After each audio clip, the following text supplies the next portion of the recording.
Assalamualaikum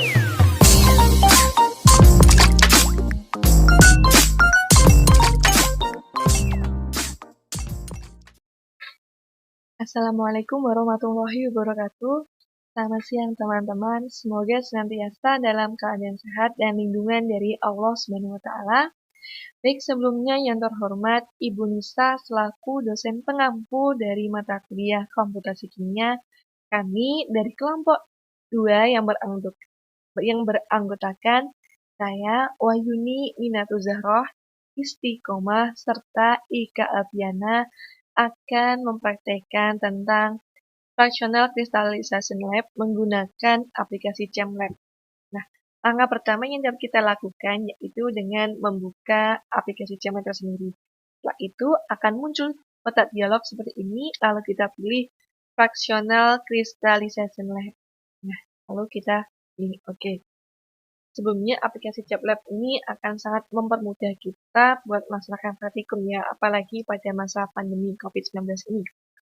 Lalu setelah kita pilih tadi, maka akan muncul tentang yaitu pengenalan dari praktikum fractional crystallization serta prosedur dan observasi. Nah, buat mempraktekkan langkah dari fractional crystallization, kita dapat melihat pada bagian prosedur. Nah, pada bagian prosedur ini akan terdiri dari beberapa langkah yang akan mempermudah kita dalam mengoperasikan dari aplikasi ChemLab itu tersendiri.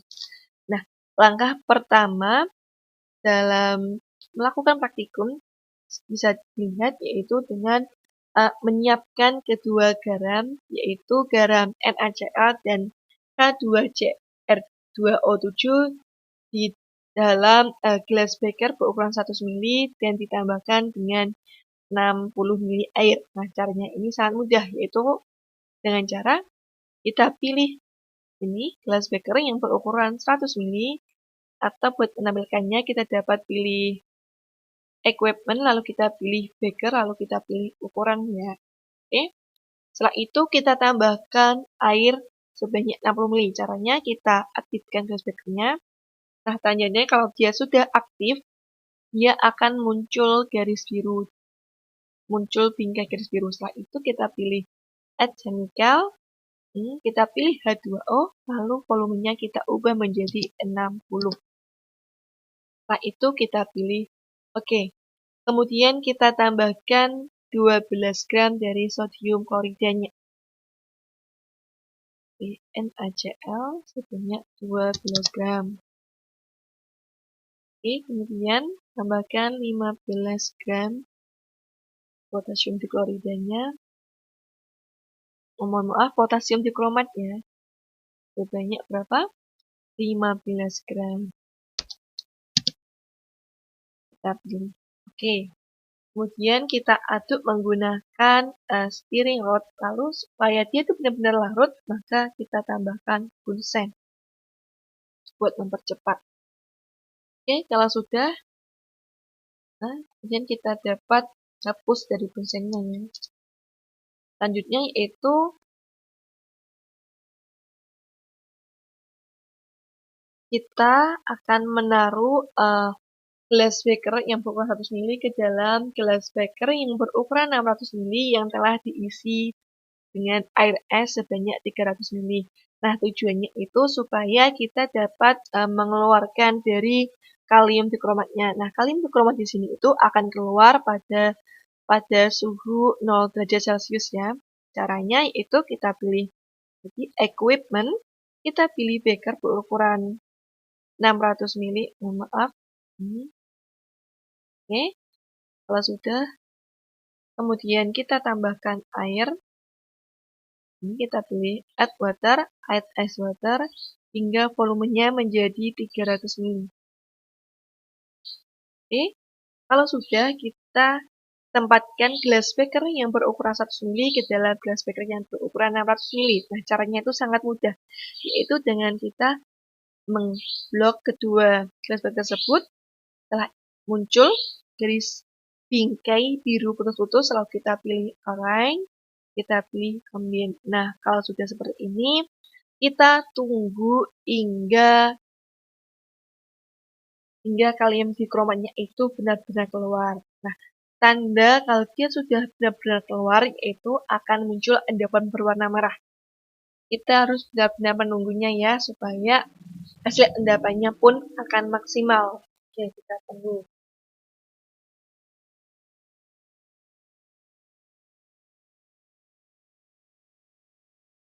Oke, kita tunggu sebentar lagi.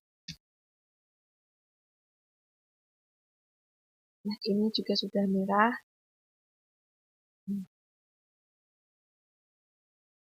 Oke. Oke, kita tunggu sebentar lagi supaya hasilnya pun maksimal.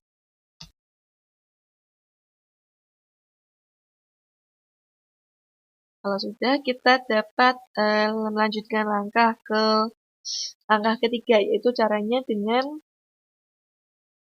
memisahkan dari sampel yang berada pada glass beaker ke dalam labu Erlenmeyer. Nah, caranya ini, ini belum kita pisah ya. Kita buat memisahkannya, kita aktifkan terlebih dahulu, lalu kita pilih orange, lalu kita pilih remove. Karena glass beaker yang berukuran 600 ml sudah tidak kita gunakan, maka dapat kita hapus. Setelah itu kita siapkan labu Erlenmeyer-nya beserta corong Badgernya. Kalau sudah seperti ini, lalu kita tuangkan sampel yang ada di glass beaker ke dalam labu Erlenmeyer. Nah, caranya kita dekatkan terlebih dahulu, lalu kita tuang.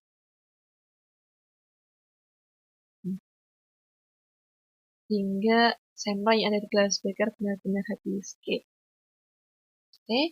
Kalau sudah, langkah selanjutnya yaitu dengan memindahkan hasil filtrat yang ada di labu Erlenmeyer ke dalam wadah. Nah, wadahnya dapat kita gunakan yang ada pada menu ini ya. Tapi pada kesempatan ini saya menggunakan watch glass. Oke. Saya pilih ini. Buat memindahkannya yaitu kita blok seperti ini. Nah, setelah muncul garis bingkai, lalu kita pilih ini. Nah, akan muncul kotak dialog seperti ini. Setelah ini, tulisan apply slide in the selected container. Lalu kita pilih OK. Nah, kalau sudah, kita dapat memunculkan berat dari kalium dikromatnya. Kita pilih ini, kita klik, aktifkan, lalu kita pilih show wake-nya. Nah, kalau sudah, buat langkah selanjutnya itu menghilangkan natrium klorida dari larutan. Nah, caranya itu dapat kita memanaskan labu Erlenmeyer-nya. Oke, kita panaskan dan kita tambahkan bunsen. Kemudian setelah kita panaskan dengan bunsen, kita dapat melihat bahwasanya sampel yang sudah ada dalam labu Erlenmeyer ini sudah terhitung apa belum ya. Nah, kita harus lebih dahulu. Nah, dan cara kita klik 2 kali. Nah, seperti ini, maka akan muncul data tentang sampel yang telah terkandung, yaitu di sini ada natrium klorida sebanyak 12 gram, sesuai dengan penambahan awal yang telah kita lakukan tadi ya. Oke, setelah itu kita dapat menuliskan datanya ke observation. Nah, berat dari kalium dikromatnya yaitu sebanyak 15 gram.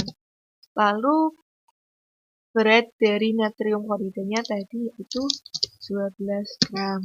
Maka praktikum dari cross canal crystallization ini sudah selesai ya. Baik, terima kasih telah menyaksikan. Demikian yang dapat saya sampaikan. Kurang lebihnya saya mohon maaf apabila ada salah kata dalam penyampaian. Saya memohon maaf yang sebesar-besarnya. Akhirul kalam. Wassalamualaikum warahmatullahi wabarakatuh.